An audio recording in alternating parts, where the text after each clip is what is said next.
meet you, Big Sean. Welcome to NBA Countdown, coming to you live from the Seaport District at Pier 17, brought to you by Chase. Ladies and gentlemen, we are at the big boy desk today because it's finals night, and we've got Adrian Wojnarowski. Welcome back from the bubble and joining the show. We've got Jay Will. His feet are still not touching the ground. Yes, okay, though. Jalen Rose, the cut is still fresh, and Uncle P, Paul Pierce, brought his ring with him. The rings and things you think about, Paul Pierce can bring him out. You know what I'm saying? Oh, okay. We got championship energy. Let's keep it rolling because we've got the keys to the game as we get into this one between the Lakers and the Heat. One challenge for the Heat will be protecting the paint, especially against LeBron James and Anthony Davis. They've averaged 20 points combined near the rim this postseason. Over the last 20 years, the only duo to average more entering the finals is Kobe and Shaq. That was back in 2001. It's a season that ended in the duo's second NBA title. And this is where it really gets interesting for Miami. Even with the presence of Bam, the Heat ranked 25th in field goal percentage allowed in the restricted area. But the one positive for the Heat is that they do not allow many shots near the rim, giving up the third fewest attempts per game. Before we dig into the X's and O's, let's talk a little bit of big picture, Woj, because in a lot of ways, LeBron James and Pat Riley have shaped the way we view the NBA now. When LeBron decided to move to Miami and start that super team and began to win championships, and now Pat Riley's doing it a different way because he's having to build through the draft. Absolutely. LeBron James and Pat Riley fundamentally it changed the NBA a decade ago when Riley put together the big three with LeBron James, Chris Bosh, and Dwayne Wade, how teams were built, how they went big game hunting. And what LeBron James changed were how players, star players, looked at free agency. And after LeBron James went to Miami, it changed the way how players approached it. They could go where they wanted, when they wanted, and play with who they wanted. And it opened the doors for a lot of other players to make those decisions now. LeBron James back in L.A., where Pat Riley started winning titles, and Riley 10 years later with a Miami team that was built far differently than gathering up stars in free agency. And Jalen, we love to talk about how LeBron ended up in Miami, but we don't talk as much about the fact that he left Miami and what that did to that organization and whether or not that's any point of motivation for Spo and this team going against the Lakers. I promise you guys, Pat Riley loves coaching Magic Johnson, Kareem Abdul-Jabbar, Dwayne Wade, and Shaquille O'Neal. But if he can't have all-time great players, he loved to have this blue-collar type of team to play against LeBron James, to bring a sense of toughness, to bring a sense of discipline, and a sense of physicality. And I know Paul Pierce loves this. Ain't gonna be no fraternizing. Ain't gonna be no helping the opponent up off the floor. This is gonna be what Pat Riley always wanted when LeBron James decided to leave, is you leaving us to go win a championship. I'm going to show you I can build one without you. I did it before you. I'm going to do it after you. And that's what this is all about. Listen, nobody expect Miami to be here. I mean, yeah, they work hard and they earned this spot here. But nobody expected that. And just give a hats off to Spoelstra and Riley for putting a team like this together. Jimmy Butler, I mean, how good does he feel right now? Great. I mean, making a choice, leaving Minnesota, leaving Philly, and now he's playing in the finals with the Miami Heat. You know, Riley's done it as a coach. He's done it as a GM. Now, let's see if he can do it again. You know, it's interesting, too, you talk a lot about the motivation for the Heat, Eric Spoelstra, proving to the world that, hey, I can win championships without LeBron. You talk about Pat Riles. But also, the thing about LeBron James, LeBron James knows his ears is always to the street.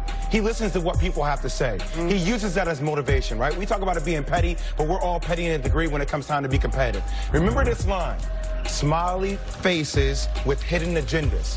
That's what Pat Riley said about LeBron James publicly when he decided to go back home to Cleveland to win a world championship. So just know there's extra motivation for LeBron James, too, as much as there is for the Miami Heat. Obviously, LeBron James looking for his fourth input against the Miami Heat team that he's very familiar with, an organization that he's familiar with, that he's won titles and MVPs with.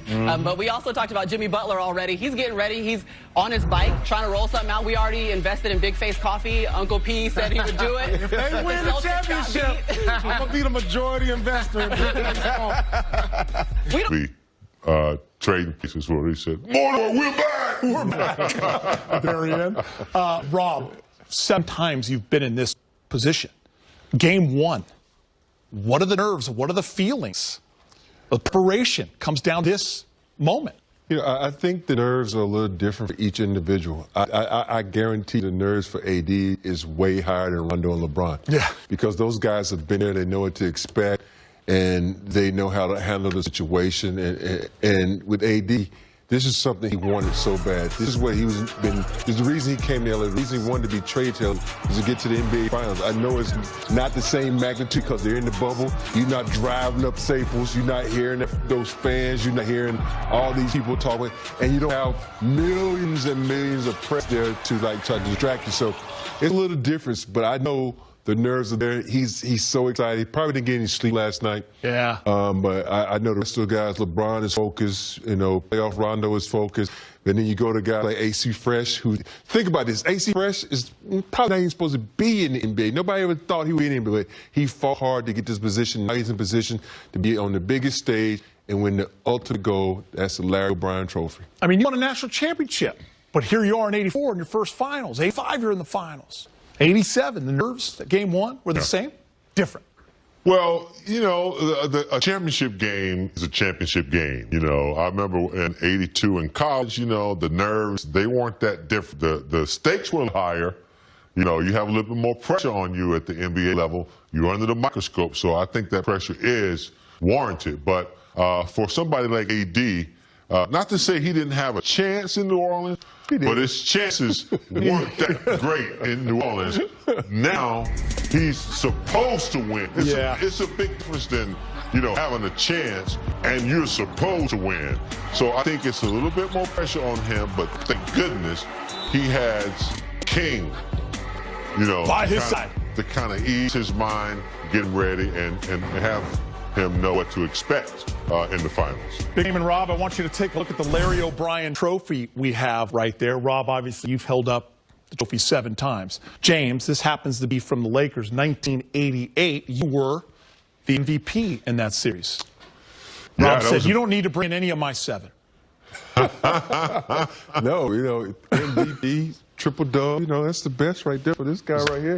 A big year before you guys hit the triple-dub. That was the first time in like 19, 20 years. MVP, James. That had been back-to-back. So mission accomplished. Game 1 of the NBA Finals will tip off at 6. For the latest, let's check in with Laker reporter Mike Trudell. Michael, it's the finals. Oh, man, it's the finals. My first year with the Lakers was 2008. They won title that year later in 2009 and then repeated the next year. And I thought, okay, yeah, this is what it's like to work for the Lakers, of course, right? That's what the franchise has done forever. And then I think that Laker fans here learned what it's like for much of the rest of the NBA, except that the expectation is always constantly there for the purple and gold ever since they moved to Los Angeles, and rightfully so. And it's hard to understand if you're not here in this bubble. Now, speaking of the bubble that the Lakers are in Orlando, I wanted to know from Frank Vogel, what's the top thing on the scouting report with the Miami Heat team? It's time to talk some basketball, trying to get into the nitty-gritty here ahead of Game 1, which tips off soon. So here's Frank talking about what is number 1 on the Miami scouting report. They're great at getting to the free throw line, and if we can play with discipline, not give them opportunities to shoot free throws, set their defense, that'll help us win games because they're great at the free throw line. Frank, hey, it's Bill Plaschke. Is there an increase in the buzz down there at all? Does it feel different now this in the finals? Slightly, but not as much as you would typically expect for the NBA Finals. We just sat in traffic for some soccer moms waiting to play into the little soccer tournament going over there. So that didn't feel like the NBA Finals. There's only a handful of media members here in person. I know that's very different what the NBA Finals look like, but there is a little bit of an uptick for sure, yes. Coach, any chance you'd like to reveal your starting center for tonight? No thanks. Well, what challenges does Miami present for a two-big lineup? If you go to it, what kind of challenges would there play? Well, just spacing. They run a lot of action. They're great at driving, kicking. They're not a team that really isolates a lot. So, it's not about having our 5-man deal with a 3-point shooter and trying to just double team ISO. It's a great ball movement offense. So, puts a lot of pressure on 5s to run around a 3-point line, opens up space in the paint. Allison, back to you. How good? Learn my lesson. Frank, before the layoffs started, I think you talked about something Lionel Hollins did with a video about Kobe. I was wondering if there was anything sort of similar that you guys do in your preparation or inspiration this series as when you guys are pretty close to the goal line. We do have video. It's not really Kobe related.